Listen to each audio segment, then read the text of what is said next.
naturaleza. Hoy vamos a seguir un poco con eso, pero más que nada para conectarlo con el siguiente eje, con la siguiente unidad, que es el problema de la población y sus recursos. Y entonces elegimos hacer un recorte en la producción de alimentos. ¿Por qué? Porque abarca los recursos, abarca el tema de los extractivismos que vimos en la clase pasada. ¿Se acuerdan que vimos el concepto de Udinas, que era un poco más técnico, que hablaba del extractivismo como un tipo de apropiación de los recursos naturales en alta intensidad, en grandes volúmenes, con un destino específicamente de exportación, ya sea con un procesamiento mínimo o sin ningún procesamiento? Habíamos visto también el concepto de Kaufer-Mitchell, que era eh, un poco más amplio, ¿sí? En un sentido más amplio porque lo abarca como un fenómeno sociopolítico que es contemporáneo, que es multiforme, que es dinámico, ¿sí?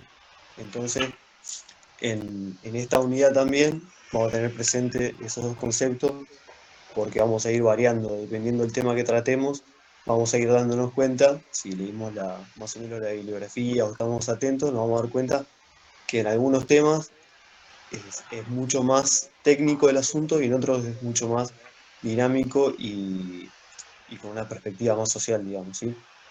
Este, Claro, porque eh, menciona que hay algunas de las cuestiones al trabajar todo lo que es, porque además en esta clase había puesto en el chat, que el extractivismo no lo va a relacionar con la noción de desarrollo, y dice que hay claro, cuestiones en las que se pueden prestar más para el debate, pero hay cuestiones en las que sí hay como maneras de verse, y bueno, después es cada autor el que le va a dar su mirada, su eje, como había dicho en la clase pasada usted.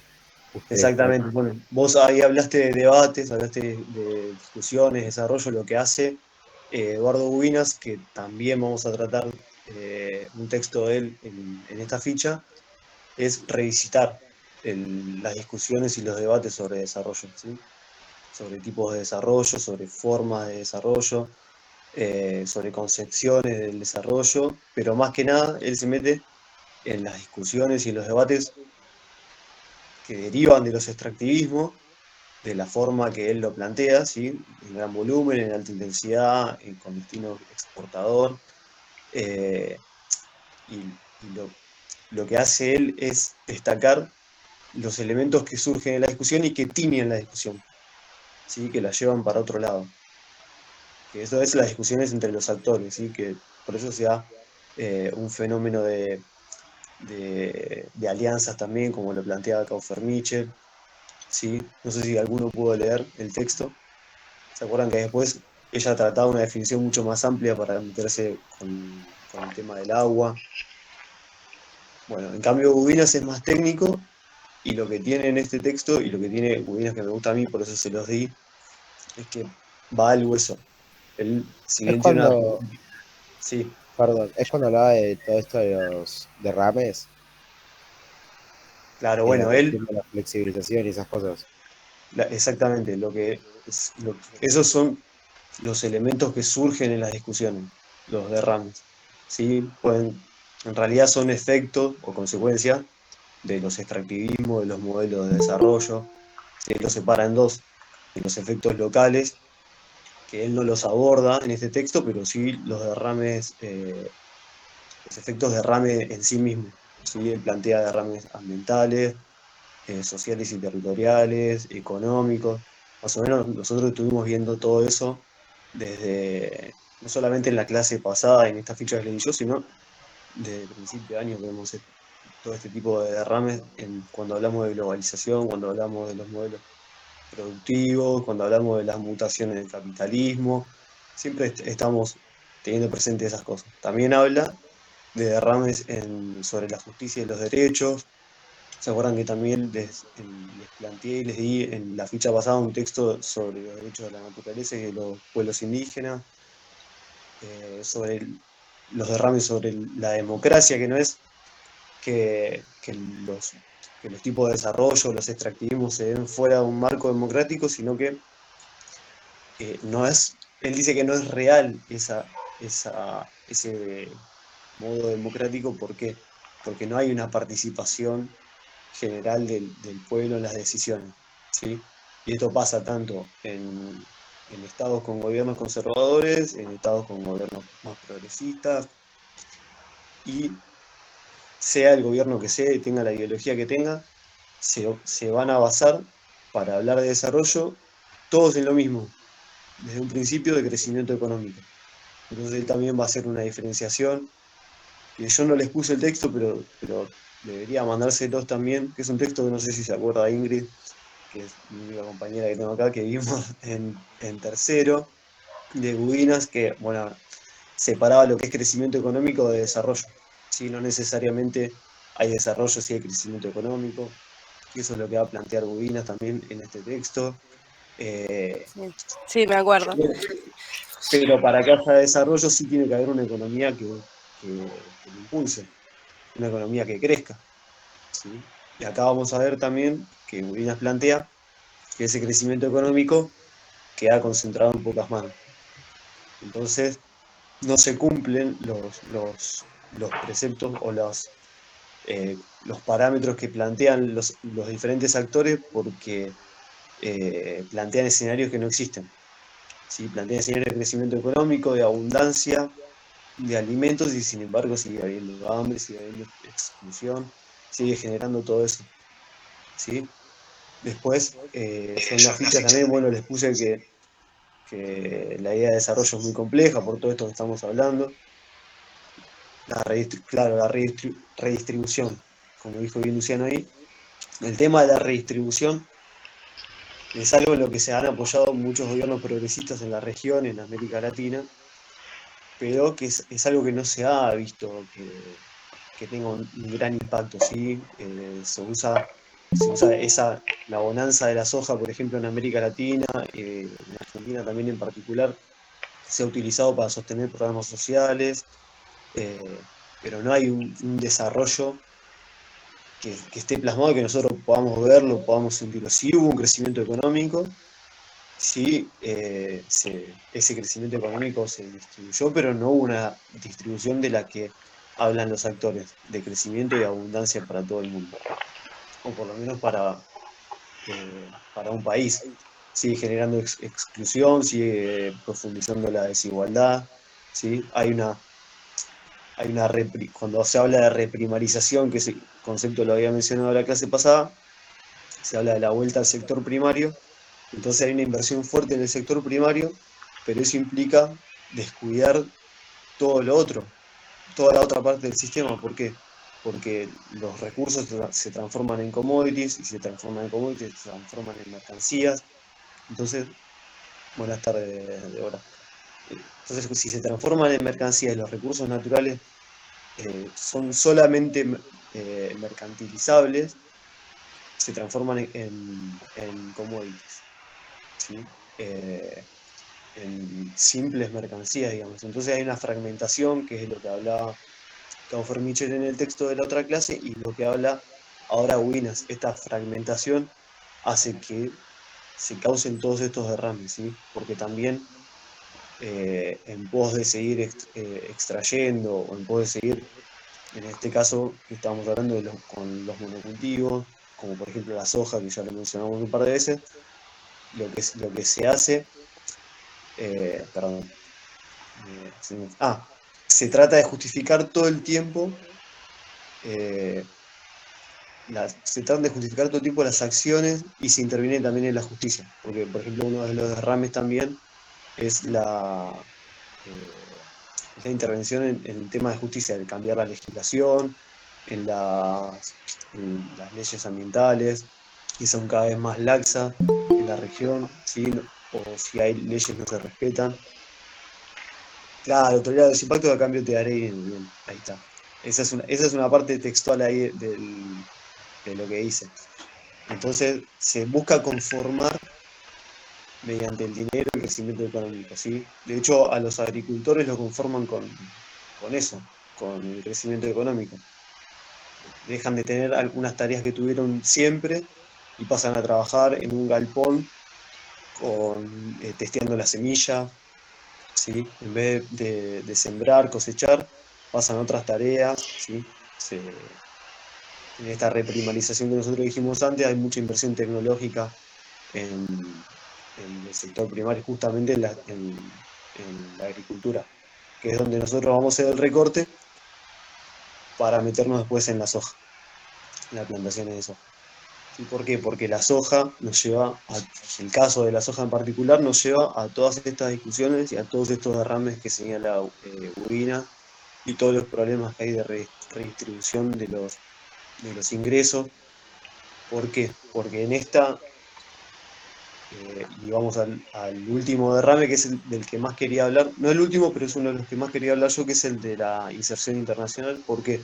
Porque como lo puse en la ficha pasada y en esta, lo que sucede en el ámbito local tiene una implicancia directa con lo que sucede en el escenario global.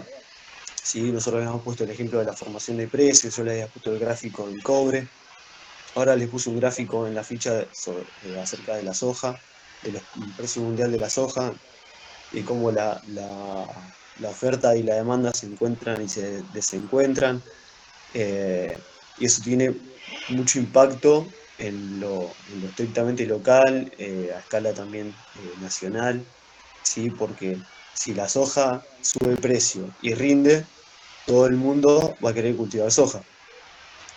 Y si encima se hace cada vez más rentable porque hay inversión tecnológica para que así lo sea, porque hay legislaciones blandas que permiten que haya una expansión de la zona agrícola para soja, conviene cada vez más plantar soja, ¿sí? Conviene cada vez menos tener tierras o comprar tierras, ¿sí? Porque esas tierras van rotando. Yo les di el ejemplo de los pools de siembra en la ficha, que se dedican a eso, van de un lado a otro.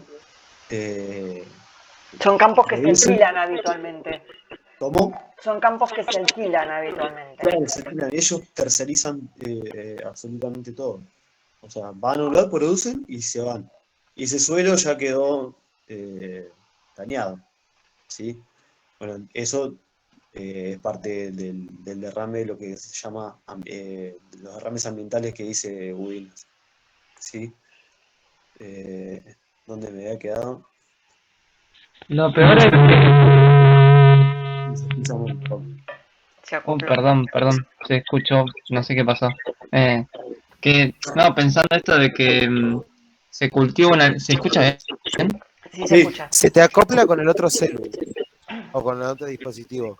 Bueno, hablo por el chat mejor. ahí se escucha bien igual, ¿eh?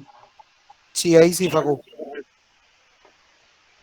No, el tema este del destino que tiene la soja, cuando conoces hacia dónde, porque uno dice, bueno, es alimento, ¿no? Porque la soja, ¿para qué sirve? Alimentar, vamos a lo básico, pensando en que lo vamos a enseñar en el secundario, ¿no? Porque nosotros tenemos una visión más compleja del tema, pero vayamos a la percepción primera que tenemos. Cultivamos soja, ok, vamos a alimentar a la población, es lo primero que pensamos. Exacto, pero ¿para quién, Pero para quién se a qué se cultiva? destina? Primero, ¿para quién se cultiva? ¿Hacia dónde va la soja? ¿Hacia dónde van las ganancias de la soja? Son todas preguntas que nos tenemos que hacer nosotros. ¿Hacia dónde va la soja? ¿Y con qué destino? No sé si alguno... China y cerdos. Claro, la soja va a China, que es nuestro principal comprador de soja, y va a la alimentación de animales. Sí, China que también Yo había leído, Claudia. pero ahora importa mucha más soja de la que produce China. ¿Sí? Es para Sí, alimentar, básicamente para alimentar al ganado. Y la Unión Europea también tiene un mercado de la soja. Y por ejemplo, también le vendemos soja a Vietnam. No sé si alguno lo sabía. Pero no también le sabía, no vendemos soja. tenía el dato. yo había leído, profe, que era que también se hacía biocombustible con soja. Sí, Claro, hay también. parte que va destinada al biodiesel, sí. Acá uno de los destinos más importantes que tiene acá en el país la soja es los biocombustibles. De hecho, no sé cómo estará ahora el tema con Estados Unidos, pero en una época Argentina le exportaba biodiesel a Estados Unidos y después dejó de hacerlo, pero por medidas proteccionistas. No me acuerdo si ya estaba Trump en ese momento. Y probablemente sí.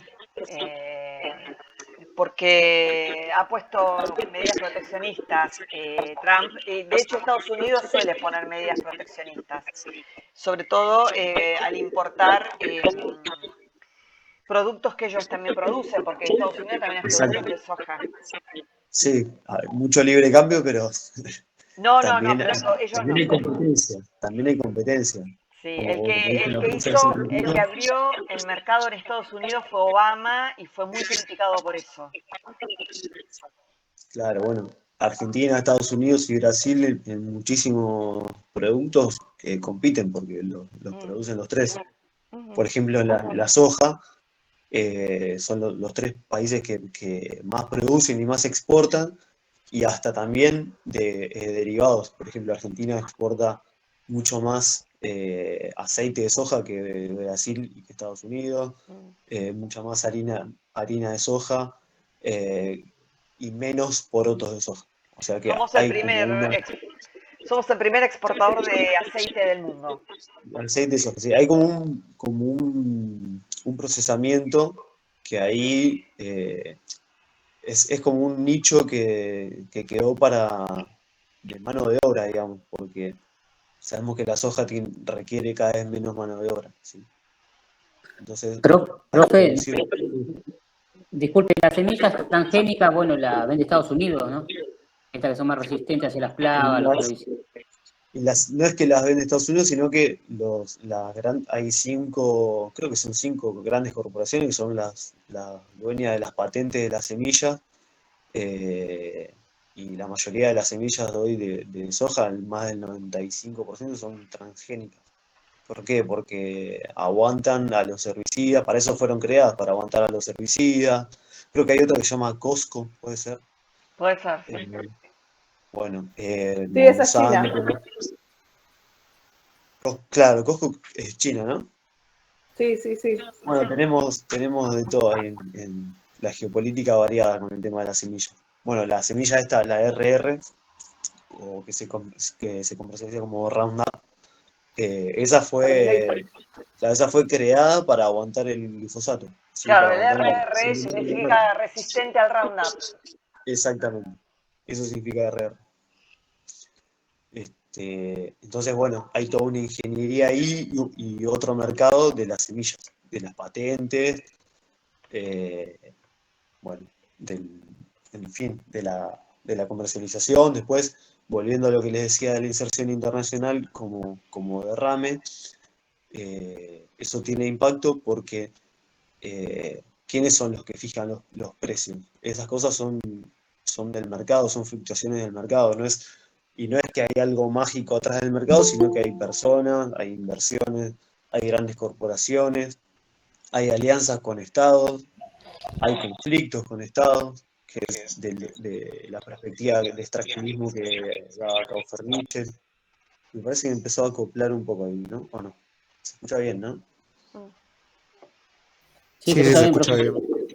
Bueno, después de los derrames, bueno, acá en la ficha les puse el gráfico de los precios mundiales de la soja de 2020 y 2021, y yo no sé, no sé si las puedo compartir acá, porque me voy a perder porque se ve chiquito. En un momento, si no me equivoco, porque la veo mal hasta en la netbook, en septiembre de 2020 hubo un encuentro entre la oferta y la demanda, y después se bifurcaron. La demanda siguió alta y sostenida, pero la oferta no. La oferta cayó en relación a la demanda. Eso no es una buena combinación de mercado. Y eso es lo que hablamos antes también, que no se da por muchas cosas, ¿no? Pero se da también por la sequía. Ahí está, gracias Facundo. Se te escucha mal, pero se ve bien ahí. Claro, había bajado la oferta porque había bajado el precio de la soja. Ahora está en alza otra vez. Pero en Está los en últimos alza, está años, en alza claro, otra vez. ahora está en alza otra vez, pero en los últimos años había bajado el precio de la soja. Creo que había tocado el piso de algunos días de $300 la tonelada. Y eso también, digamos, vació las arcas argentinas, ¿no? Porque la mayor parte del ingreso que proviene del exterior proviene de la soja. las divisas de la soja. Claro, la divisa de la soja. Sí, y hay un artículo que leí hoy, después se los voy a compartir al Classroom, que habla sobre la bonanza actual de Latinoamérica con respecto a la soja y al cobre, ¿sí? Que subieron los precios y tenemos a Chile, que es el mayor productor mundial, y Argentina, Brasil, que en Sudamérica son los gigantes de la soja. Entonces hay como una especie de bonanza, pero siempre terminamos en la misma discusión y la parte más importante de los debates, que es qué se hace con toda esa ganancia, a dónde va toda esa plata que se gana con la soja, que se gana con el suelo nacional o en general en América Latina. Yo les puse un mapa que tiene, sí, seguimos por... Les puse un mapa que habla sobre los impactos refleja los impactos en distintas ecorregiones. La letra es chiquita, pero si se puede leer bien. Bueno, muestra cómo fue avanzando la soja, ¿sí? El impacto en la selva de la Yunga es porque es una tierra próxima a la pampa húmeda y entonces al agrandarse la frontera agrícola se va ganando lugar. El otro día, no sé si fue un diputado o senador, misionero, le hizo un reclamo al gobierno nacional en el sentido de fondos para proteger la selva en Misiones, para proteger la selva misionera. Y su argumento fue que ellos podrían plantar soja y que se están perdiendo millones y millones de dólares por año en Misiones. Entonces, que como lo dijo textual, si quieren la selva, poniendo estaba la danza. Así textual lo dijo. El 50% de la superficie de la provincia de Misiones ha sido talado para cultivo de té, yerba mate y soja. Sí. Sí, hay muchas cooperativas también, pero bueno, hay algunas cooperativas que son un poco mentirosas. Hay lugares donde se está plantando yerba mate orgánica también. Pero bueno, está re... Sí. Hay algunos países que podrían plantar soja, pero no lo hacen justamente por protección ambiental y de pronto por eso nosotros exportamos tanto. En América Latina, no sé si hay muchos países que estén en condiciones de plantar soja, pero en la mayoría sí se planta, ¿no? Pero no van a alcanzar el nivel de Argentina por muchísimas razones. Una es la cantidad de territorio que tienen disponible, otra es la cantidad de territorio cultivable disponible, ¿sí? Porque yo leí que en Ecuador se planta soja, pero Ecuador es muy chico, no tiene tantas tierras cultivables para soja. Si se planta soja, se avanza sobre la selva, ¿sí? Sobre plantaciones de café, de banano, de productos que son más de la zona. Pero sí se ha plantado soja en Ecuador porque de hecho hay problemas de desplazamiento que tienen que ver con la Constitución de Ecuador, que yo les había puesto en un texto sobre los derechos de la naturaleza de los pueblos indígenas. Bueno, hay quejas, ¿por qué? Porque tienen la Constitución, pero no cumplen la ley. Se sigue desplazando a pueblos indígenas cada vez más y necesitan producir, y la soja es un buen negocio, ¿sí? La soja en realidad tiene origen, si no me equivoco, tiene origen chino, ¿no, profe? La soja. Sí. Tiene origen chino y es de una zona subtropical. No sé bien cómo fue que la soja llega a América Latina, pero claramente la pampa húmeda tira cualquier cosa y crece. En realidad, la Argentina tenía desde la época del modelo agroexportador, es decir, a partir de 1880, prácticamente había un monocultivo de trigo. Es decir, se cultivaban varias especies, pero la principal era el trigo. A partir del modelo de reestructuración económica, es decir, a partir de mediados de los 70, la soja empieza a avanzar en detrimento del maíz y del trigo. Y esto hizo que también subieran los precios internacionales del trigo, del maíz y del girasol, justamente porque Argentina, que era uno de los grandes productores, ya no lo estaba cultivando porque estaban cultivando soja. Y acá vamos a agregar un detalle. Vos de trigo tenés una cosecha al año, de maíz tenés una cosecha al año, pero de soja podés tener 2 cosechas al año y hasta 3 cosechas. Por eso avanza la soja. Sí, es un tema de rentabilidad. Sí, Exactamente. bueno, en el caso que yo les planteé de pergamino, y que les puse en un video que son 2 partes en la ficha, habla ahí de que había una rotación hasta una cierta época, había una rotación de cultivos que se sostenía, porque se enriquecía el suelo, no se perdían los nutrientes, pero eso la soja le fue ganando terreno por la rentabilidad que tenía. Claro. Profe, y además que por el desarrollo, como bien dijiste, el desarrollo tecnológico de Claro, la semilla transgénica fue avanzando bastante. el desarrollo tecnológico está impulsado por la necesidad de rentabilidad y de maximizar ganancias. Acá pregunta Facundo, ¿quiénes son los dueños de la producción sojera en nuestro país?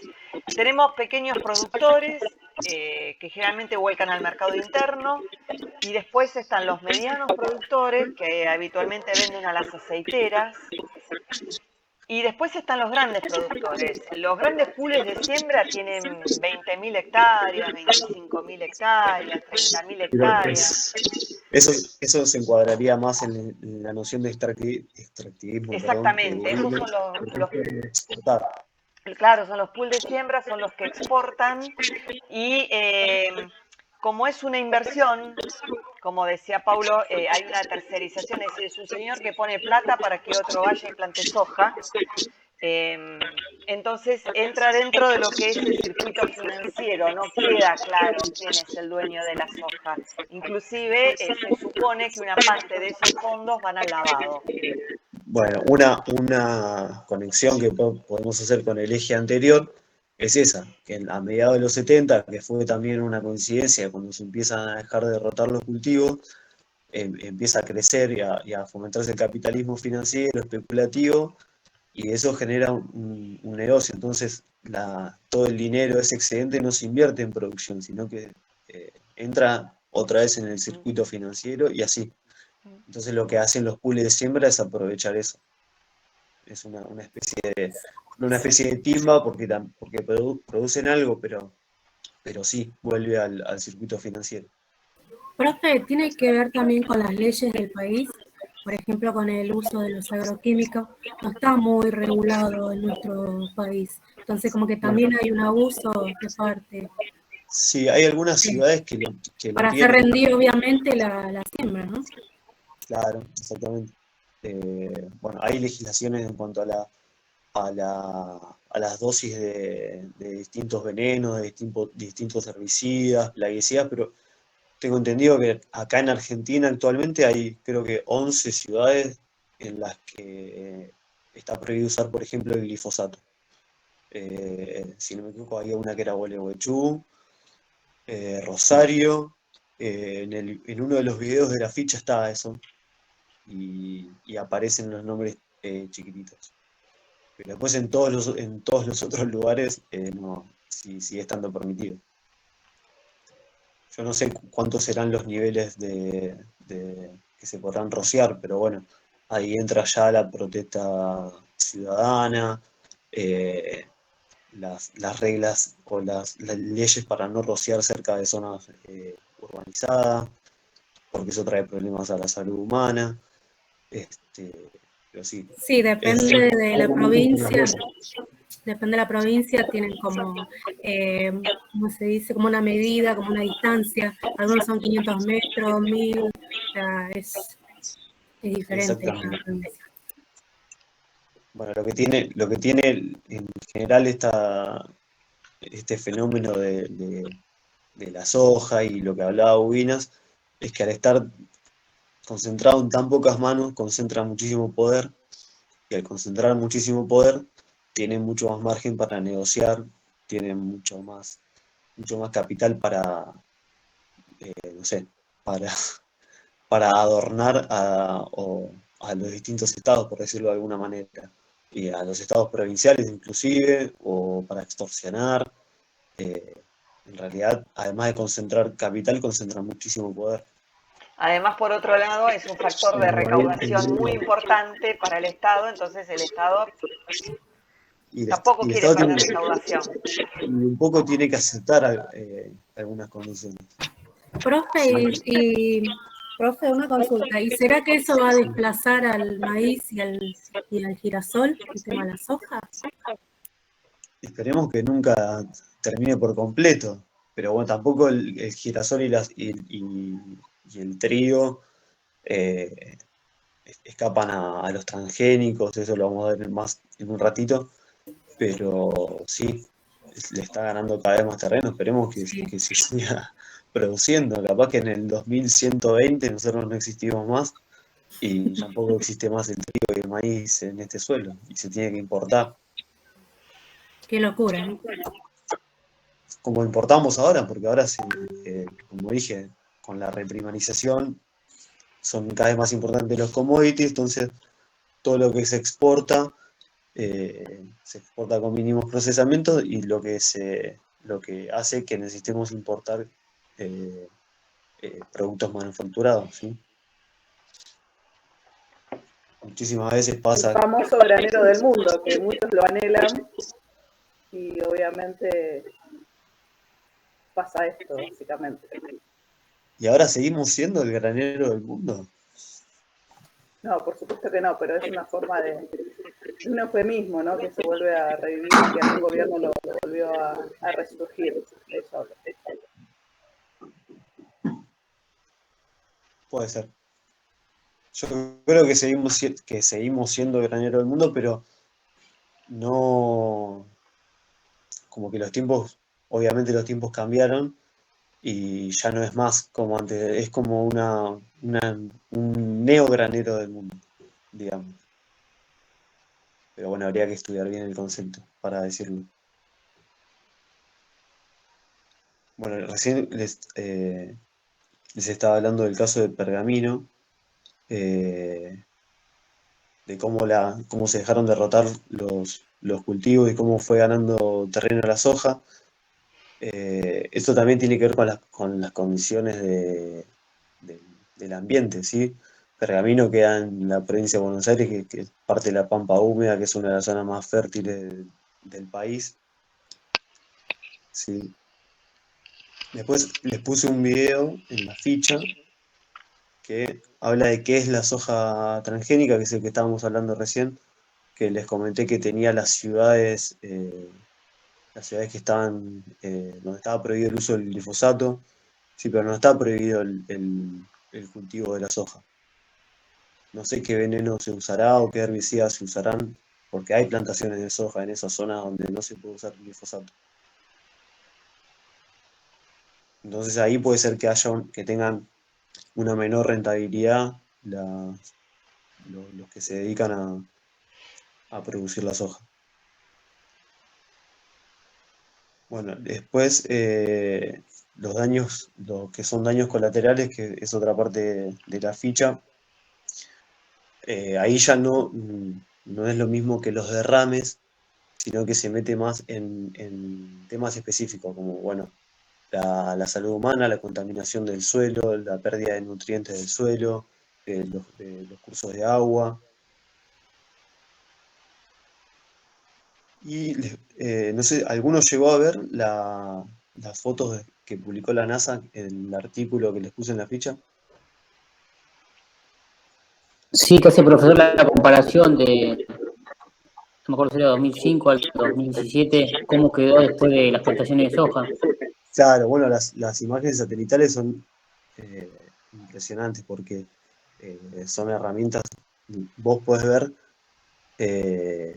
nítidamente dónde se está expandiendo cómo se está expandiendo la zona agrícola, ¿sí? Se ven todas las líneas rectangulares de otro color y se ve cómo avanza sobre la selva de la yunga, ¿sí? Esto cómo afecta la biodiversidad, que también es otro de los efectos colaterales. Y después ya, después de los daños colaterales en la ficha, ya nos metemos más en el avance de la soja en América Latina, en el término sojización, que estaría bueno que vean esos videos, sobre todo el de la sojización y lo que implica, porque es muy completo, ¿sí? Es una muy buena síntesis de todo lo que estamos hablando ahora de la producción de soja. Profe, Sí, tiene que buscar por internet la foto del señor Fabián Tomasi, que fue víctima de Fabián Tomás. los efectos, ¿no? del Es de Entre Ríos, ¿no? glifosato. Es de Entre Ríos, ¿no? Sí, Entre Ríos. ¿En qué zona de Entre Ríos? Es No, un lo caso muy buscas por internet famoso. y sale la foto y te agarra una cosa. Sí. Sí, yo he visto Falleció. muchas fotos. Sí, sí. Era un ex trabajador que trabajaba fumigando en la zona de Entre Ríos. Creo que 2018-2019 falleció. Sí, Pero bueno, se engañaba a la gente, o sea, como que vas a tener trabajo, van a poder alimentar a la familia, y bueno, y el problema de enfermedad que tenía era el cáncer directamente, lo que le producía. claro, cuando se habla de impacto local, lo que más se habla, además de la contaminación o el riesgo para la salud, es es cuánto le conviene a la comunidad esa actividad extractiva en el No lugar. solamente eso, la manipulación de datos que hicieron Monsanto, empezando por Monsanto, la manipulación de datos que hacía para el tema del uso del glifosato. Impresionante, o sea, una mafia, digo yo. Y sí, tienen muchísimas herramientas para salir ganando. Es lo que les da la concentración de capital y de poder.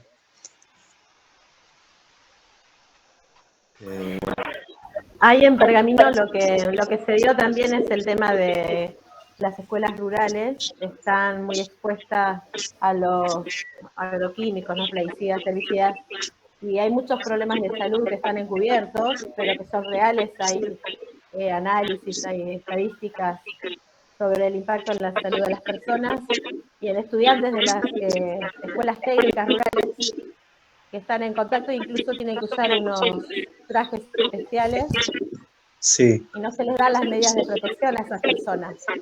Y hay muchos casos de enfermedades en relación a este contacto, ¿no? con el uso de los agroquímicos. claro, bueno, en vez de dejar de fumigar, te dan trajes especiales. O sea, no. Les dan, pero otra cosa. no ¿En se cuánto? les da el uso debido, digamos. Entonces la gente queda expuesta, y sobre todo los profesores y los estudiantes que están ahí en esa zona rural, ¿no? Claro, porque Sobre todo en Pergamino. sí, se habla de parar la fumigación, sobre todo en zonas rurales, pero tenemos que tener en cuenta que en zonas rurales también viven personas. ¿Sí? Sí, población igual en zonas urbanas y zonas rurales. en el caso de Entre Ríos estaba más contaminada la ciudad que las zonas rurales. ¿Por qué? Por el tema de los galpones, por el tema de la entrada de los camiones, el mal manejo de estos agroquímicos, no estaba nada regulado, o sea, es un desastre. O sea, con el estudio descubrieron que estaba más contaminada la ciudad que la zona donde sembraban. Bueno, es bastante complejo, por eso nosotros al tratar estos temas tenemos que articular bien la perspectiva ambientalista, la perspectiva ecologista, la economicista, la productivista. Tenemos que entender también por qué las grandes corporaciones hacen lo que hacen y llevan sus negocios de la forma que lo hacen, de la forma que extraen. Es muy difícil que acá, hasta les digo un largo plazo, no exista más el extractivismo. Se van a seguir extrayendo recursos, se van a seguir maltratando los suelos, se va a seguir contaminando el ambiente, el aire, el agua. Entonces, lo que está bueno es hacer circular la información. Nosotros, obviamente, como educadores, transmitir que se puede, que hay que llegar a un equilibrio de entendimiento. Y no sé si está la profe por ahí o si se perdió la conexión. No, estoy escuchando. Está bien. No, porque íbamos a empezar justamente a hablar de producción de alimentos. De producción orgánica y eso. Cuando vos Sí. quieras darme el pie, no tengo problema. ¿Por qué? Porque es un punto importante para articular en concreto todo lo que estamos diciendo, de las acciones a llevar a cabo, de tener en cuenta la perspectiva ambientalista, la ecologista, la perspectiva de los productores, de los capitalistas. Entonces ahí en la producción de alimentos, en qué comemos, tenemos una apertura ahí a todas estas discusiones y todos los debates de los que hablaba Udinas en el texto, con los derrames, etcétera. Un poco haciendo el vínculo con Mundial. ¿Puedes apagar el micrófono, Paulo? Porque se acopla. Ahí está, gracias. Haciendo un poquito el vínculo con Mundial, existe un tratado que es el Tratado de Libre Comercio de América del Norte, o NAFTA por las siglas en inglés, que vincula a Canadá, Estados Unidos y México. Estados Unidos le va a imponer a Canadá en los 90 el uso de los paquetes tecnológicos, especialmente Monsanto, aunque que Monsanto es muy, muy conocida. Canadá quiso evadir el uso del paquete tecnológico de Monsanto. Bueno, Estados Unidos no se lo permitía. Por esto de el avasallamiento de soberanía de una empresa sobre un Estado, ¿no? Digamos, Monsanto como representando a Estados Unidos e intentando imponer la soberanía, el producto, sobre Canadá. Cuando ocurre la caída de las Torres Gemelas en el 2001 y Estados Unidos se enfoca en invadir primero Afganistán y después Irak, lo que va a hacer Canadá va a aprovechar ese momento que Estados Unidos está mirando por otro lado para legislar el no uso, la prohibición del uso de los paquetes tecnológicos de Estados Unidos, sobre todo el de Monsanto. Y ahí es donde, bueno, Estados Unidos amenaza con romper el bloque y Canadá le dice, sí, bueno, rompe el bloque. Nosotros no compramos más Monsanto. ¿No? Digamos, es una derivación geopolítica del tema de estos paquetes tecnológicos, ¿no? Así que bueno, ahí Canadá de alguna manera en un momento logró imponerse. Eso, y después, bueno, no sé... Es que mismo detrás del sistema agroalimentario mundial es cada vez más importante la geopolítica por estas cuestiones, ¿sí?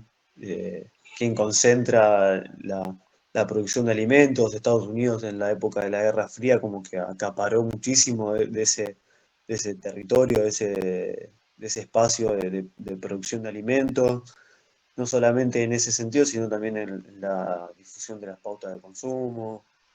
Cada vez consumimos más cosas de lo que consumen ellos y producen ellos. La soja es cada vez más importante para algunos de esos productos, porque, por ejemplo, hace rendir más distintas comidas, ¿sí? Distintos productos son más nutritivos porque se les agrega soja. Ahí lo que dice Facundo, el Mercosur se maneja distinto al NAFTA. Es más, ya ni siquiera sé si es un bloque, si se le puede decir bloque al Mercosur. Más o menos, porque en realidad Brasil arma tratados de comercio, de producción, por ejemplo, con la Unión Europea, a espaldas del resto del Mercosur. Claro. Por eso de la Argentina hace un tratado de libre comercio por su cuenta con la Unión Europea, cuando en realidad es el Mercosur el que tendría que haber hecho el tratado, y no primero Brasil y después Argentina. Bueno, esta cuestión geopolítica que estamos diciendo tiene que ver con esto, o sea, si hubiese una perspectiva o un avance en bloque, como bloque en serio y regional, sería muchísimo más fácil, pero desde afuera, desde la Unión Europea, del NAFTA y todo, medio que se busca también que individualizar y que los países negocien por separado ciertas cosas. Se vuelve todo un monopolio, ¿no? Esto de las semillas se vuelve todo un monopolio, ¿no? Porque ¿quién tiene el poder de los alimentos también? No solo las semillas. Cuando la profe habla de los paquetes tecnológicos, esto abarca todo, ocupan todos los nichos, desde la semilla hasta, como creo que lo puse en la ficha, hasta los barcos que transportan la mercadería, los containers, abarcan todo eso. Cuando compras el paquete, compras todo. Nosotros Claro, hicimos ¿quién una nos charla alimenta, no? de ese tipo de geopolítica de las nuevas tecnologías y las semillas en la UBA. Y la verdad que el panorama es bastante negro, ¿eh? Me fui muy mal de ahí. Y bueno, todo esto repercute también en la soberanía alimentaria, ¿sí?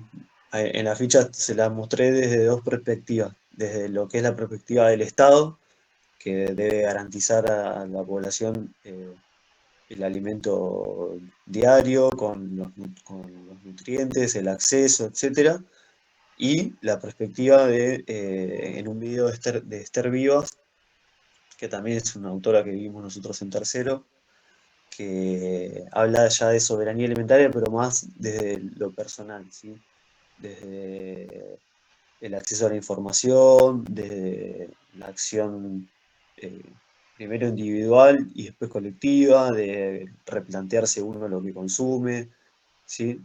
Tenemos esas dos perspectivas de soberanía alimentaria, que es algo que está en juego, porque detrás de todos estos paquetes tecnológicos, detrás de la producción, hay cuestiones geopolíticas muy grandes, hay conflictos. Yo tengo un libro que todavía no terminé de leer, se lo muestro la tapa ahí, no sé si se ve bien. Geopolítica y alimentos. Se ve bien el subtítulo también. Bueno, se ven todas las banderitas ahí arriba del pan. ¿De quién es, profe? Es de José Luis Borrell. Juan José Borrell, ahí le inventé el nombre. Y tiene un prólogo de Gulo que está muy bueno. Y en la parte de atrás, en la contratapa, tiene un buen resumen de lo que se trata el libro. Es largo y es tedioso de leer, pero es muy interesante. Porque se hace tedioso porque arranca con el sistema agroalimentario, pero desde hace siglos. Entonces, hasta que llegas a la época actual, a la época, tiene un recorte también de la situación argentina respecto al sistema agroalimentario mundial desde la etapa 1996-2016, y ahí claramente trata el tema también de la soja. Entonces es un libro que está muy bueno. A mí me lo regalaron, pero no sé, creo que está en cualquier librería, debe estar. Creo que hay una forma de darse cuenta de estos temas de las semillas, los transgénicos, es cuando vas a la verdulería y encontrás frutas fuera de estación, por ejemplo. Es simple, está en la realidad. O sea, es muy simple ir al supermercado y encontrar verduras que no son de estación. Yo te digo, yo conozco porque como yo vengo del campo, entonces conozco como cuando hay ciertas verduras y todo eso. Y ahora las encontrás en todos lados. Y eso tiene que ver con la conducta, con las pautas de consumo. Si estuviésemos educados para consumir solamente frutas o verduras de estación, nos alimentaríamos mucho mejor. Así es. Ahorraríamos mucho más. Si Así que hay que pensar, ¿son naturales los alimentos? ¿Son naturales los alimentos?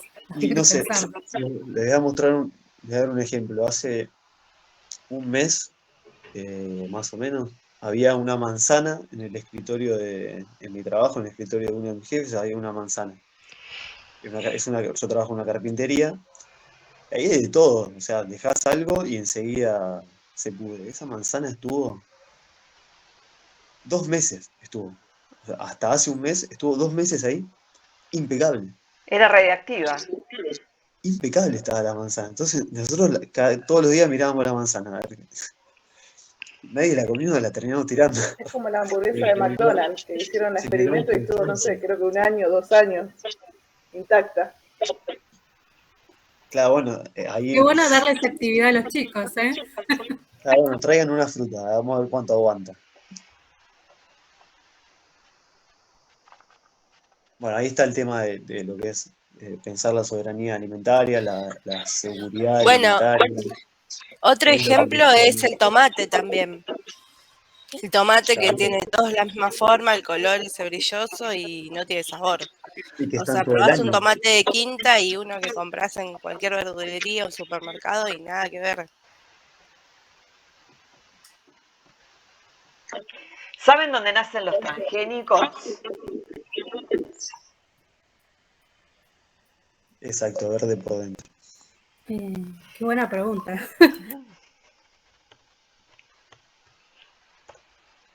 Acá En Israel. hizo de las semillas, pero la verdad, de todo, no estoy segura. No, nacen en Israel.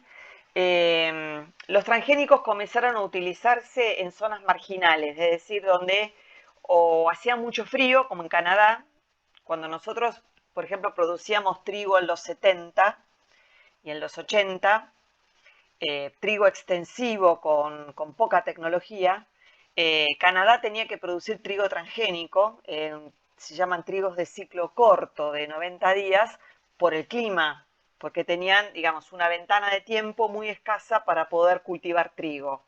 Entonces, Canadá cultivaba trigo, pero tenía que cultivar un trigo de ciclo corto y que no era de muy buena calidad. Y el problema de Australia es que el problema de Australia es la sequía. Entonces, Australia tenía que utilizar un tipo de trigo que se pudiese adaptar a un clima más cálido y más seco que lo que requiere el trigo. Entonces, también tenía modificaciones genéticas. Pero el trigo que se sembraba en la Argentina era un trigo que no era transgénico porque nosotros en la región pampeana tenemos agua todo el año y no tenemos nieve. Y a veces tenemos una sequía, cada tanto, cada 9, cada 10 años podemos tener una sequía. Entonces, nosotros teníamos la ventaja de poder exportar un trigo que tenía muchos más usos, era directamente panificable, se podía utilizar para la fabricación de pastas también, cosa que, por ejemplo, el trigo de Canadá no era directamente panificable por las modificaciones genéticas que tenían. Después, la Argentina se subió al tren de los transgénicos con el objetivo de tener mayores rendimientos, no porque los necesitara per se, porque bueno, hay buen clima y una adecuada disponibilidad de agua. Entonces, en realidad, la utilización de los transgénicos tiene que ver más que nada para obtener mayores rindes por hectárea, ¿sí? Es decir, se hacen grandes extensiones de cultivo, pero con mucha inversión de capital, lo que se llama una técnica intensiva. Inclusive hay monitoreo satelital de los cultivos, etcétera. Pero para poner semejante paquete tecnológico en gran cantidad de hectáreas se necesita mucho financiamiento. Es así como nacen los pools de siembra. Y en Europa empezó, no sé si puedo arrancar con el tema. Sí, profe, dele. Bueno, en Europa se va a plantear un problema, que es un problema que tenemos nosotros. El problema arranca en Francia. Cuando, a partir del modelo neoliberal, los precios internos quedan atados a los precios internacionales, que es lo que a nosotros nos pasa también, ¿no?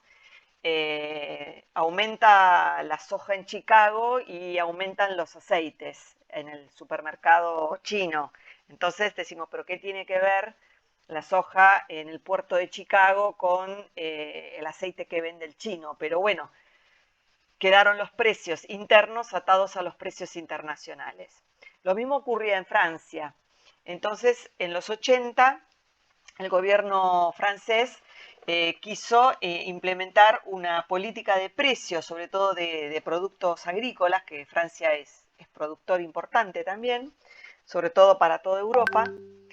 Pero ¿qué pasa? El precio que le quería poner el gobierno francés a los agricultores era un precio para el mercado interno, pero si tenían que exportar también a ese precio, no tenían las ganancias, a veces las ganancias no llegaban a cubrir lo que ellos habían invertido. Entonces terminaban tirando la cosecha. En Francia se cansaron en la puja entre los agricultores y el gobierno, se cansaron de tirar cosechas, empezaron a abandonar los campos y empezó una migración del campo a la ciudad. Francia en los 80 tuvo un desempleo muy alto, esto creo que habíamos hecho referencia en Mundial.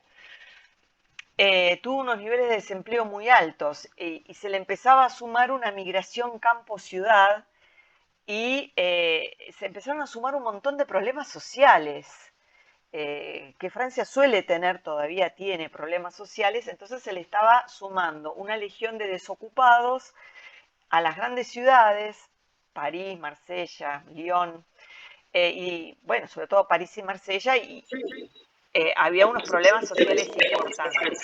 A los inmigrantes. Más los inmigrantes, sobre todo en Marsella. Entonces, ¿qué va a hacer Francia? Va a decir, bueno, vamos a hacer 2 circuitos productivos. Un circuito que sea para la exportación con los precios internacionales y un circuito que sea para el consumo interno.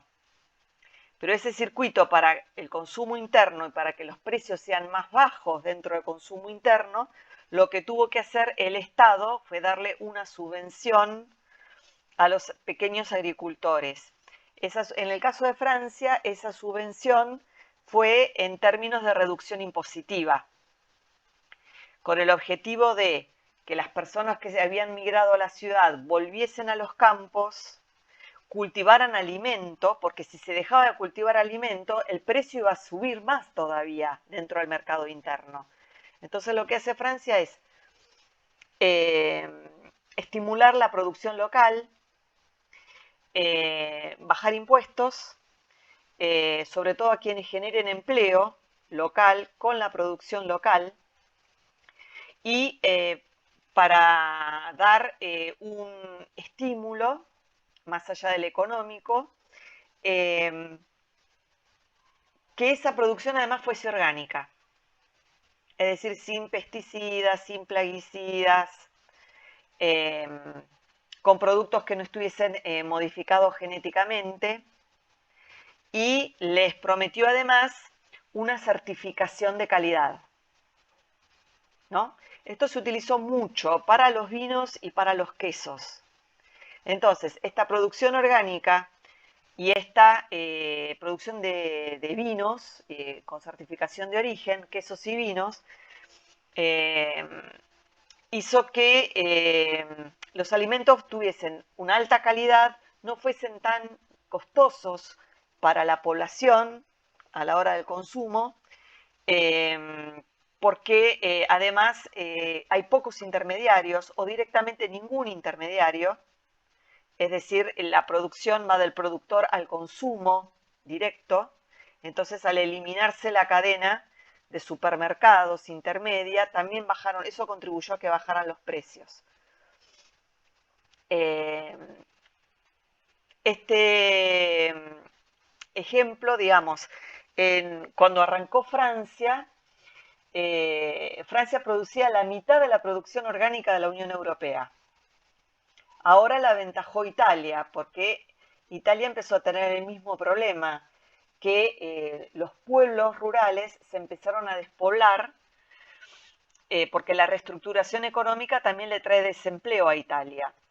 Entonces ya la industria italiana no es tan pujante, Fiat se deslocaliza en Rumania, se deslocaliza en Brasil. Entonces hay desempleo también en Italia. Italia sufre el mismo problema que Francia. Entonces Italia hace lo mismo. Estimula, no tanto con la baja de impuestos, sino con subsidios directos a la producción local. Siempre y cuando esa producción local sea orgánica y además genere empleo. ¿Sí? Hoy Italia está a la cabeza de la producción orgánica en el mundo. Con productos de certificación local también, sobre todo quesos, vinos, tomates, duraznos, tienen esa producción orgánica y local. que no solamente alcanza para el consumo interno, sino que también se puede exportar. Es decir, ¿cuál es el problema? El problema es el corto plazo, porque a corto plazo la agricultura orgánica no da tanto rendimiento como la agricultura industrial, porque no hay fertilizantes, no hay plaguicidas. Entonces, hay una brecha de tiempo en el cual los rendimientos no son altos y la ganancia no es alta. Entonces, ahí es donde interviene el Estado. En el caso de Francia, bajando impuestos, y en el caso de Italia, dando una subvención directa a los productores. Profe, y con la demanda, hay un conflicto ahí con la demanda porque al no tiene tanto rinde, ¿no? Como si fuese agricultura intensiva, con plaguicidas, herbicidas, etcétera.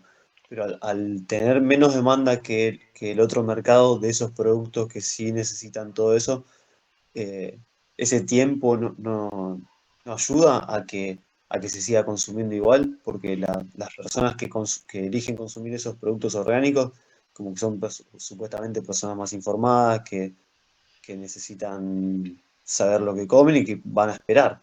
Lo que pasa es que fueron políticas de Estado. Y eso, Fueron ¿cómo políticas de Estado a largo plazo. claro. En el caso de Francia, para bajar el desempleo y la migración del campo a la ciudad. Ahí está, gracias. En el caso de Francia fue para mitigar el desempleo y la migración del campo a la ciudad, es decir, que las personas queden viviendo en el campo. Y en Italia la idea era bajar el precio de los alimentos, porque sobre todo una vez que entra Italia en la zona euro, se encarece mucho los productos en Italia. Entonces estaban consumiendo unos productos que no eran de buena calidad porque era la agricultura industrial y ahora vamos a eso. Y por otro lado, me perdí, estaba diciendo porque me quedé leyendo lo de Facundo. Y además a poder consumir productos de mejor calidad, porque la producción de alimentos industrial en Europa era de baja calidad. Europa tenía que importar alimentos. Entonces, este tipo de producción en Italia, al igual que en Francia, se utilizó para el consumo local, pero después se empezó a generar excedentes y se empezó a exportar. Pero el producto orgánico con certificación de origen, como hizo Francia, como hizo Italia, como está intentando hacer la Argentina también con algunos productos, en el mercado internacional se vende más caro. Profe, ¿España también? Ahora está entrando España y Sí. está entrando Países Bajos también, que creo que nos había compartido también, o tenía Paulo un video al respecto. Ahora es España la que está intentando entrar al mercado productor de alimentos. Por ahora España lo que quiere es entrar como productor de alimentos a la Unión Europea. Parece que ya estaban, porque hace años con el tema del jamón ibérico. Sí, y tienen algunos quesos también. Sí. Con denominación de origen, pero a la cabeza de la producción orgánica y de denominación de la producción orgánica a la cabeza está Italia, y en la denominación de origen a la cabeza está Francia, es el país que tiene más productos con denominación de origen. ¿Qué es? Por ejemplo, vos decís, el champán. El champán es propio de una región de Francia que es la región de Champagne. Los demás vinos espumantes se tienen que llamar vinos espumantes. No se pueden llamar champán, porque champán ya es una denominación de origen. En España estaba. En España estaba. Claro, no lo pueden vender como champán, porque el champán es propio de la región de Champagne en Francia. Y lo mismo pasa con todos los quesos, el brie, el camembert. Eso cada uno procede de un pueblo o región de Francia y ya tienen certificación de origen.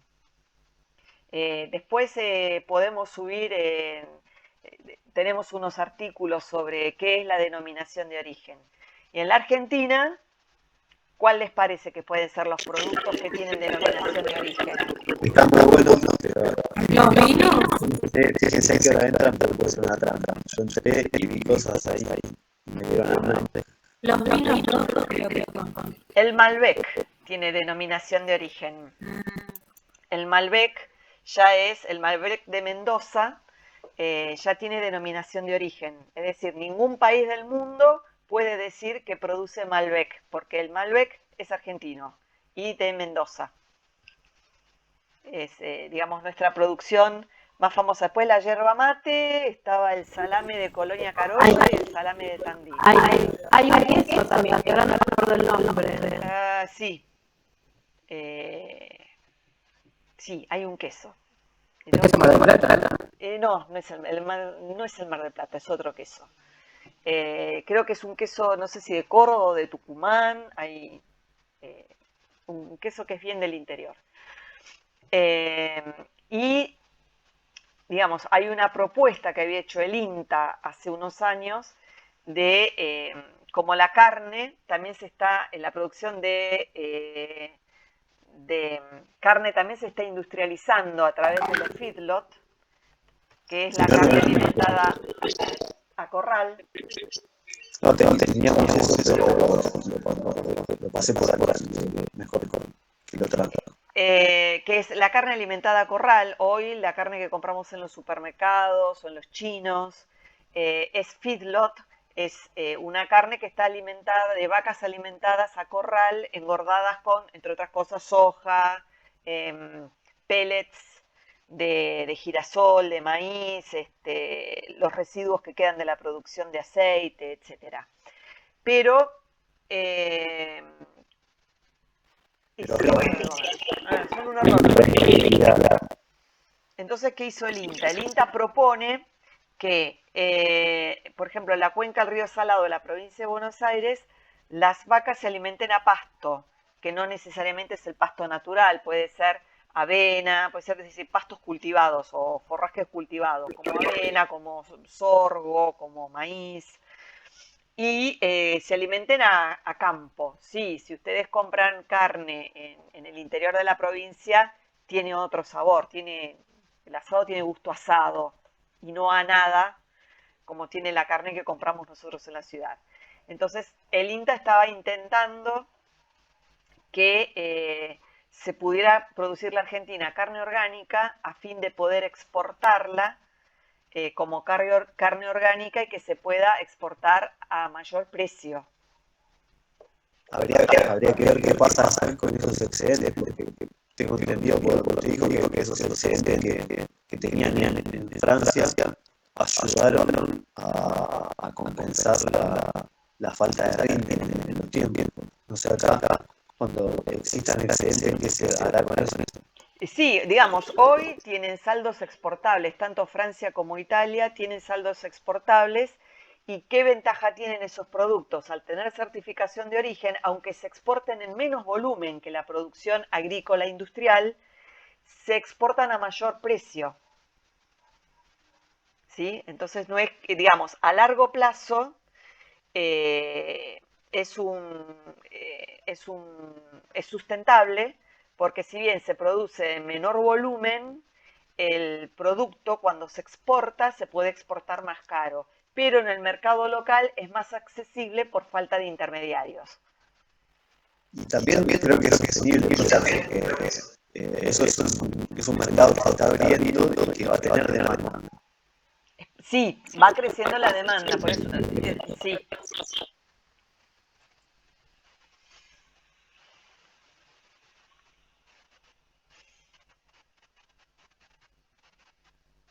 Bueno, a ver, no sé, Paulo, si queda algún tema más de la ficha.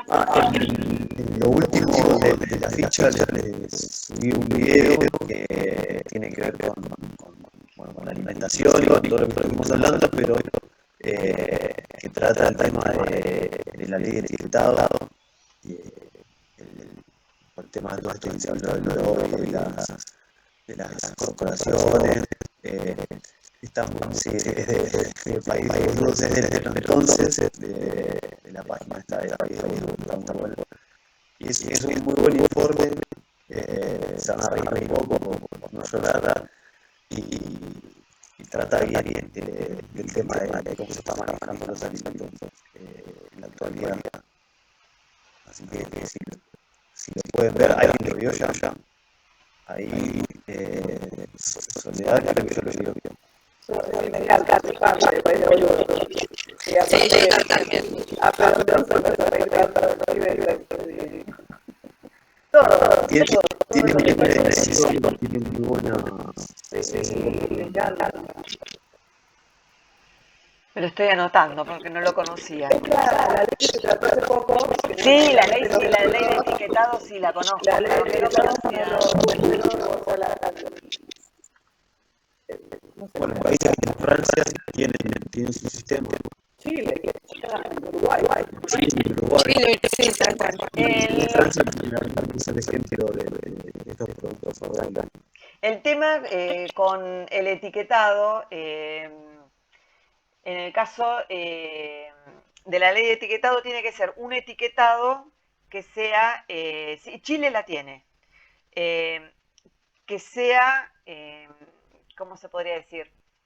Adecuado o adaptado a los productos que nosotros producimos. Porque, por ejemplo, la Unión Europea tiene la ley de etiquetado contra la que Italia protestó mucho porque le pusieron el aceite de oliva, que bueno, Italia es productor y exportador, le pusieron el aceite de oliva como un producto peligroso por la cantidad de grasa. Y obvio, si es aceite, son todas grasas, lo que pasa es que son grasas saludables. Entonces lo que se quejaba Italia, que en esa clasificación que había hecho la Unión Europea, quedaba un producto como el aceite de oliva, que digamos es sano para el consumidor en cantidades pequeñas, por supuesto, quedaba como un producto peligroso.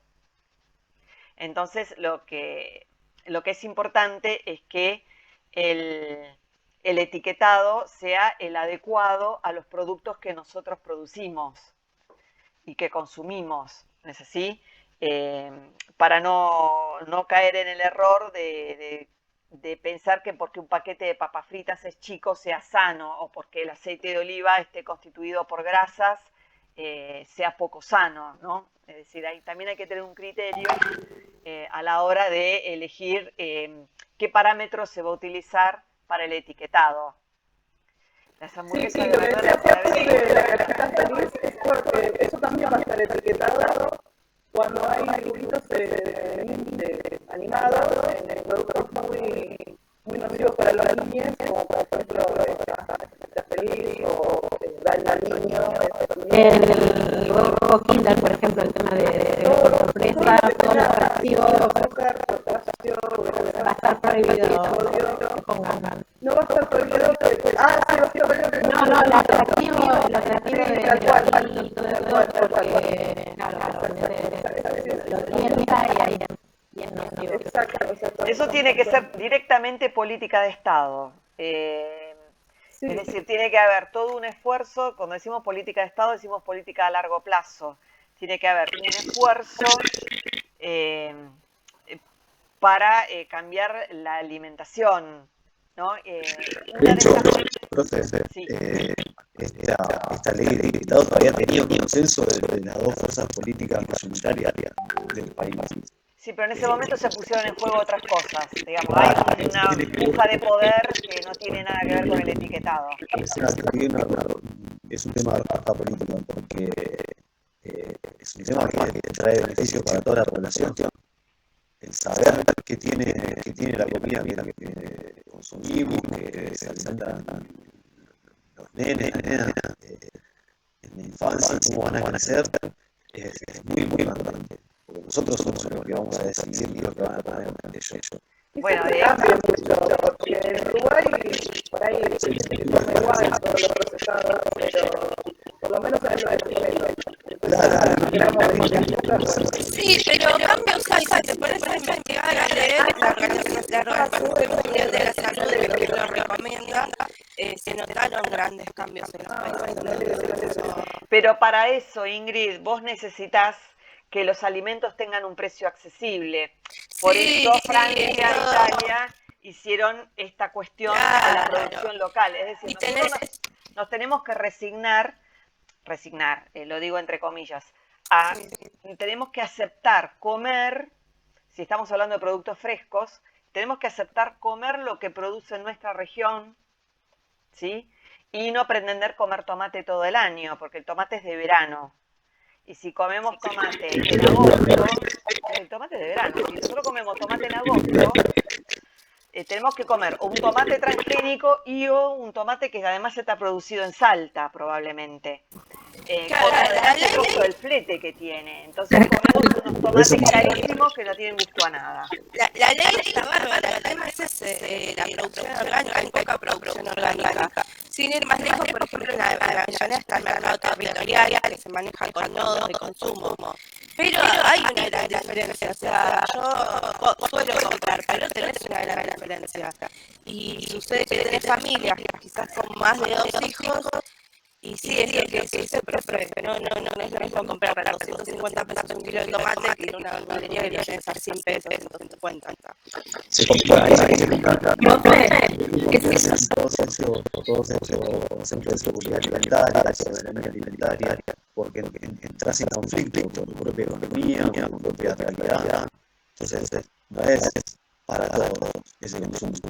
Los productos orgánicos no son accesibles a la mayoría, digamos, los de la verdulería, porque salen 6 veces más, yo he trabajado vendiéndolos, y si no, está bien, me las en una dietética de Palermo, y salían 3, 4 veces más un paquete de galletitas que lo que podemos comprar nosotros, cualquiera de nosotros. Y eso es Hicimos los productos, las bebidas y la alimentación también, porque no podemos tomar cualquier tipo de medicación. O sea, los alimentos son las nubes de celíaco. Bueno, esas son todas cuestiones que sería interesante alguna vez un paquete de leyes de seguridad y soberanía alimentaria. Cuando nosotros consumimos, si nosotros aceptamos consumir solamente lo que produce nuestra región, tenemos que aceptar que la ensalada en verano será de tomate y la de invierno será de lechuga. La mixta será poco tiempo durante el año, porque bueno, la lechuga es de invierno y el tomate es de verano. Pero también nosotros nos tenemos que educar como consumidores. Estados Unidos en este momento tiene el mayor porcentaje de obesos sobre el total de la población en el mundo por el precio que tienen los alimentos frescos. Son inaccesibles a la población que solamente consumen fideos que vienen ya listos con la salsa, pizza, claro, o hamburguesa, todo chatarra. Y porque una ensalada te puede llegar a salir $20, entonces ¿quién la puede comprar? Digamos, es caro también para Estados Unidos ese precio. Entonces, la idea es que sea una política de Estado a implementar en todo el país y que sea una política a largo plazo, además. Digamos, no alcanza solo con la ley de etiquetado, que es buena, porque sobre todo los que somos medio chicatos y que tenemos que consumir poco sodio, empezar a mirar un paquete para ver qué porcentaje de sodio tiene, es una aventura, porque encima está la fecha de vencimiento, bueno, es un problema. Los chocolates son últimamente lo peor que hay. O sea, acá ya no llega el chocolate puro. Sí, o lo tenés que pagar 300, 400, 500 pesos la tableta. Sea 70% cacao para asegurarte que comer un poco de cacao. Que se pueda comer. Sí, aceite de soja. Aceite de soja. Zona de grasas hidrogenadas. Sí. Claro, exactamente. O sea, la ley es bárbara, pero no hay opciones para alimento untable. O sea, se puede contener lactosa, puede como que... Descubrilo. Bueno, toda esa tabla informativa que viene atrás, eso también se trata de que no todo el mundo está preparado para leer eso y entenderlo y saber qué puede significar para cada uno. A mí me he criticado familia y personas cercanas porque me pongo a leer en el supermercado. Me pongo a leer todas las que puedo estar leyendo y yo vi la diferencia. Y ¿por qué está tan barata esta? Porque esa tenía el cloruro de sodio, además del aceite vegetal y la agua y la sal, o no sé, otro químico que tenía. Claro, por eso Igual supermercado es así, vas a encontrar todo procesado, no hay nada. Ya directamente te metiste en una baúl ahí. Si se aprueba la ley de etiquetados, entraría al supermercado y estaría todo etiquetado. El tema es qué opciones tenemos. Claro, bueno, el supermercado es parte del problema. Una de las cosas que hizo la Unión Europea es prohibir los supermercados en los centros urbanos. El tamaño permitido es el Carrefour Express. Ese es el tamaño más grande que pueden tener dentro de los centros urbanos. El mercado grande, del tamaño del Walmart, por ejemplo, esos tienen que estar en las afueras de las ciudades. Es decir, tenés que ir con el auto a comprar al hipermercado. No lo tenés no es de cercanía, está prohibido. Es decir, tuvieron, digamos... Pero ahí encontraron cosas también. Que ahí encontraron también un negocio, porque vos ves un Carrefour Express cada 5 cuadras, más o menos. Bueno, sí, en Roma es así, pero también, aunque parezca mentira, esos Carrefour, y también hay supermercados chinos, indios, también venden productos locales. Es decir, tenés lo que se vende en todos los Carrefour del mundo, pero también tenés la venta de productos locales y de productos también de otros países de la Unión Europea. Por ejemplo, suelen tener quesería. En Italia, bueno, que es productora y exportadora de mucha variedad de quesos, tenés la quesería en el Carrefour. Es decir, no es el mismo, digamos, no es igual que el Carrefour que tenemos acá, donde todo está envasado. Vos en el Express de acá tenés todo envasado, no tenés un tipo que te corta el jamón o el queso. En cambio, en Italia sí tienen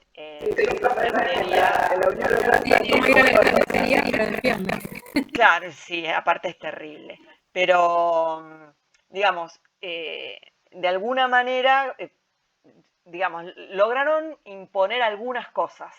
Lograron imponerle a Carrefour algunas cosas. Bueno, acá por eso decimos, tiene que ser una política de Estado porque no es una, son muchas las leyes necesarias. Qué mejor oportunidad y qué mejor motivo y contexto que la comida, el alimento, todos los días consumimos. Ahí es cuando ves como es la importancia y el poder que tienen algunos sectores, porque en algo que nos podríamos poner de acuerdo todos, de hecho, hacer una buena política de Estado, que se tenga que hablar de los gobiernos, no se hace así. Por lo menos se está empezando con algunos intentos. Para mí eso de producir localmente, consumir localmente, es una gran herramienta, pero se complica mucho en las zonas urbanas, en las grandes ciudades. Es la información también. Yo ahora me estoy empapando de todo esto. Tenemos un cinturón frutihortícola en Buenos Aires, Escobar, tenemos la parte lechera en General Rodríguez, y tenemos la otra zona productora, es La Plata. Es decir, nosotros tenemos dos zonas productoras frutihortícolas, una la zona de Escobar y la otra la zona de La Plata Varela, ¿no? ¿Perdón? No escucho. No, sí, Varela y también Varela. Claro, La Plata. Claro, eso va al mercado de La Plata. Mar del Plata también tiene su propio cinturón frutihortícola. Tucumán tiene el suyo, Mendoza tiene el suyo. No sé si es tan difícil de articular.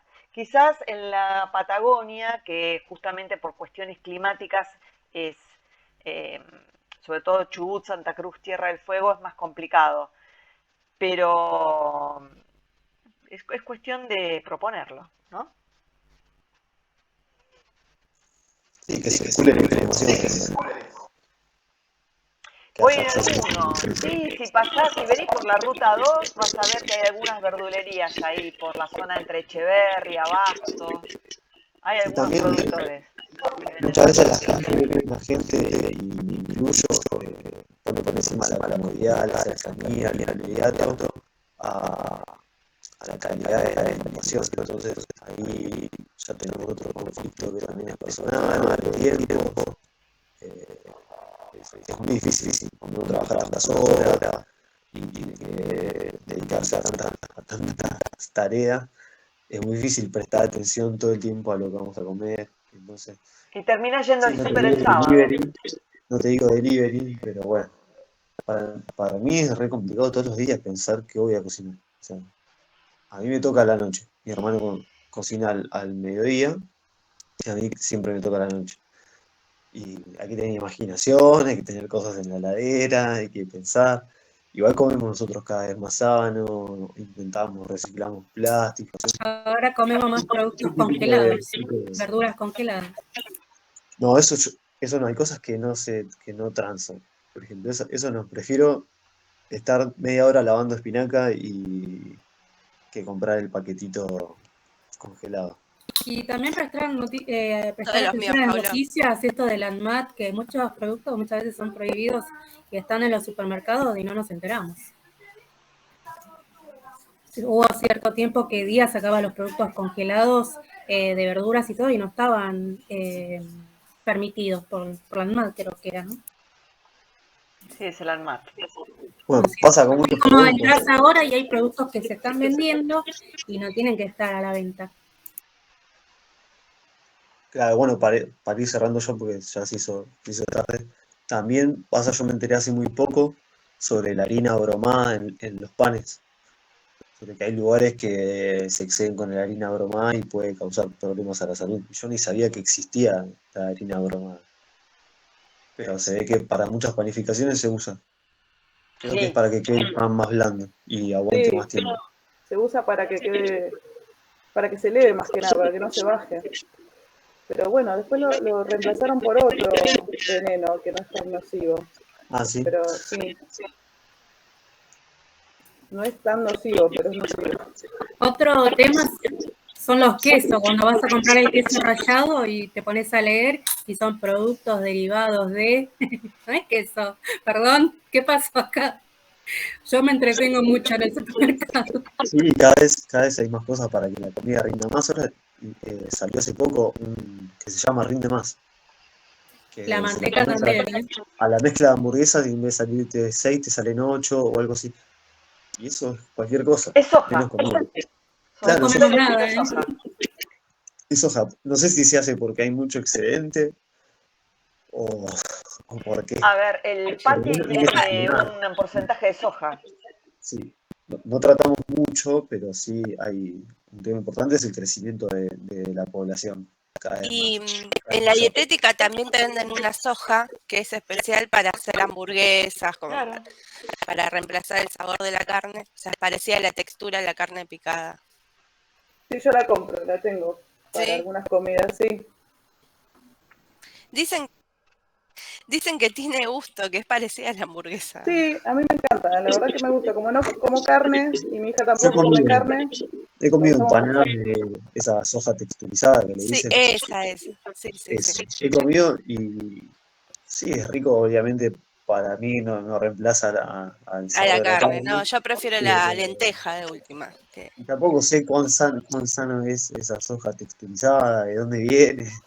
No, bueno, pero no comemos animales, así que bueno, prefiero comerme algo quizás Claro, transgénico y no un también tiene que ver con bichito. pautas de consumo, con temas culturales, muy personales.